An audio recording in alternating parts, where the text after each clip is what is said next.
Congressman Gomert, it's an honor to meet you, sir. Where are you from? I'm from Los Angeles. Originally from South Korea, but I'm the first Korean American conservative commentator. Well, what are you doing this interview for? Because I always admired your work. You know, you would. No, but I mean, who's it for? It's for Michael Won's TruthPolitics. That's my channel, sir. Yeah, so I have a YouTube channel that is aimed for Korean American audience and also South Korean audience as well.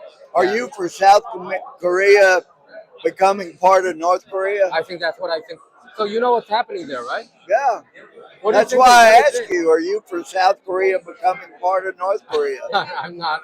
Okay, all right. But I do know that a lot of South Koreans, they do something. A lot of them, a chunk of them, seems to support CCP and the left wing ideology, and I'm worried about it. And that's one of the main reason why I started this channel. CCP infiltrating South Korea just like they are in the United States.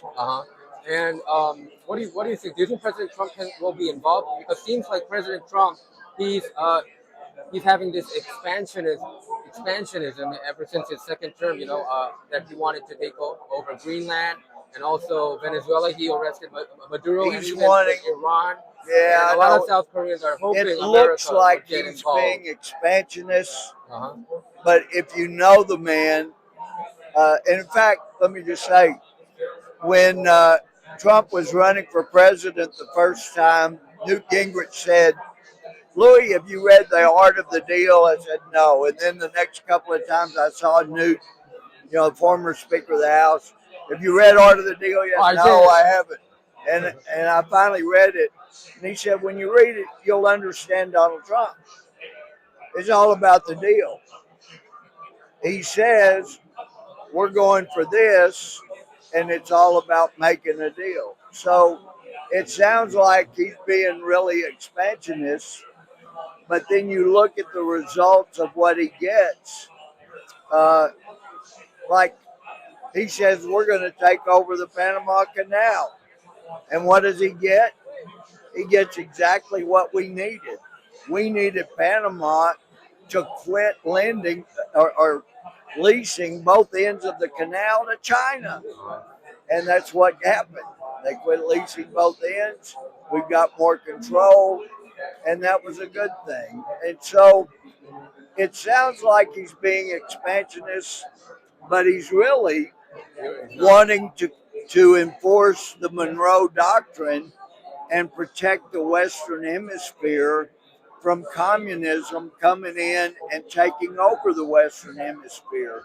It's gone on for way too long, and China has been working on it for so long, and they've been very effective in coming in, building roads and bridges, and loaning money, and when it couldn't be paid, then they take over. So he's doing a very good thing for countries all over the Western Hemisphere, and I think it's wonderful.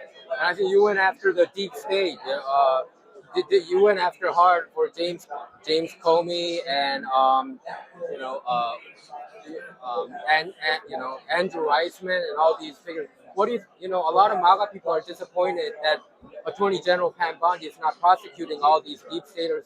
That concocted the Trump-Russia collusion, which is one of the worst political scandals in probably not just American history, world history. Well, we're seeing that there's starting to be some action.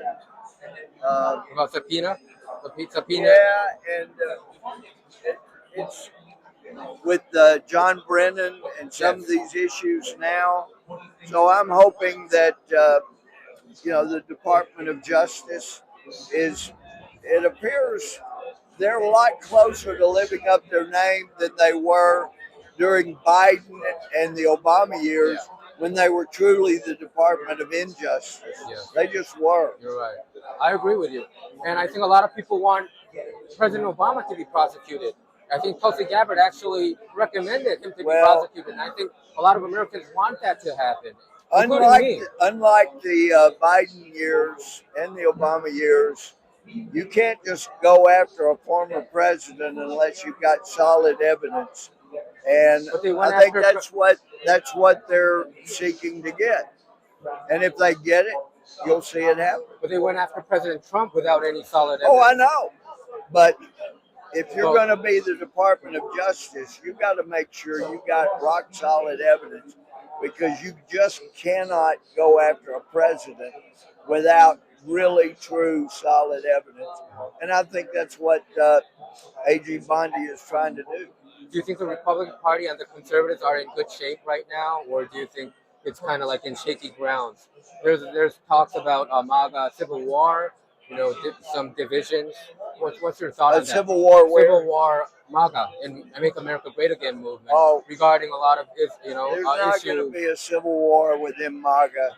You have a small group of MAGA, a very small group that, for example, on Iraq, they're scared to death it's going to turn into another Afghanistan.